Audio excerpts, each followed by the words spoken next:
So it's fitness week at Mind Valley, and I am pissed off this week. Let me tell you why. Came across this article in the New York Times. This is from just a couple of weeks ago. Let me tell you what it says. It says, in Asia's fattest country, nutritionists take money from food giants.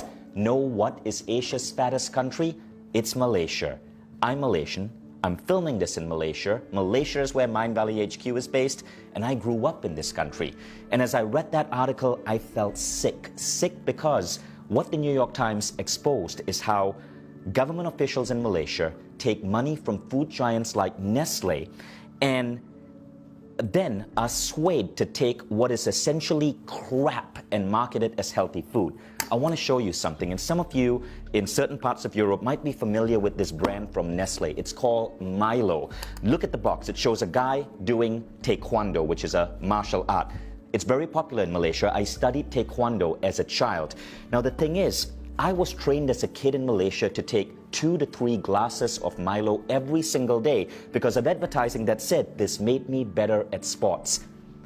Then I read that article and I decided, wow, surely Milo can't be that bad. So I looked at the ingredient list. Let me show you something. This is a can of Milo, and everything below this blue line, 40% of this can is nothing but pure sugar.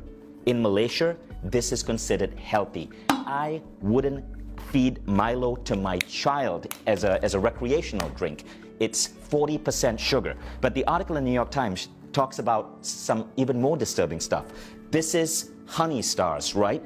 Nestlé paid the government hundreds of thousands of dollars to advise them on nutrition. As a result, Honey Stars, which is one of the highest sugar content of any cereal, gets a red sticker from the government, from the health body of Malaysia, saying this is a healthy choice product. Again, this is the problem in the world today, guys. Big pharma and food companies are not incentivized to make you feel healthier. They're incentivized to keep you sick. They're incentivized to keep you pumping your body with sugar because sugar makes you hungrier, so you buy more of their poisonous shit. Now, this isn't just a unique problem to Malaysia. If you're in Europe, you may have heard the controversy with Nutella. Recently, people had to sue the Italian company, Ferrero, that makes Nutella because they were positioning Nutella, which is essentially palm oil and sugar with a little bit of chocolate. They were positioning it as a breakfast food that is healthy because apparently it contains a tiny percentage of milk, which we also now know is completely unnecessary to the human biology. Now, if you're American, you're not off the hook as well. I went to school in America. I was a teenager in America during my college years. And as a 19 and 20 and 21-year-old, before I would rush off to classes, I would eat something called Pop-Tarts, right? Because I watched television and I was told that Pop-Tarts was a healthy breakfast choice because apparently it contained fruit. Well, what they didn't say is it contained artificial fruit, and Pop-Tart was nothing more than sugar and carbs. But I, as a college kid, thought that this was actually healthy. What we want to do in Mind Valley is help fix that. So this is why this week on Mind Valley, we're releasing my masterclass with Eric Edmeades of WildFit. You see, Eric and I believe that we want to help get rid of this horrible lie.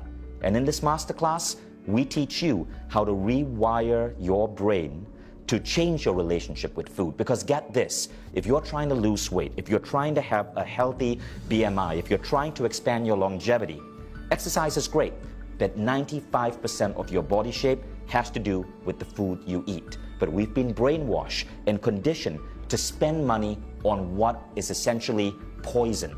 Now, let's fix that. We can unbrainwash you to help you eat food that's actually healthier for your body. And I just want to encourage you guys to check out this masterclass. As I was doing research on this week, I just kept getting increasingly disturbed by what I read. Can't wait to see you guys in the program.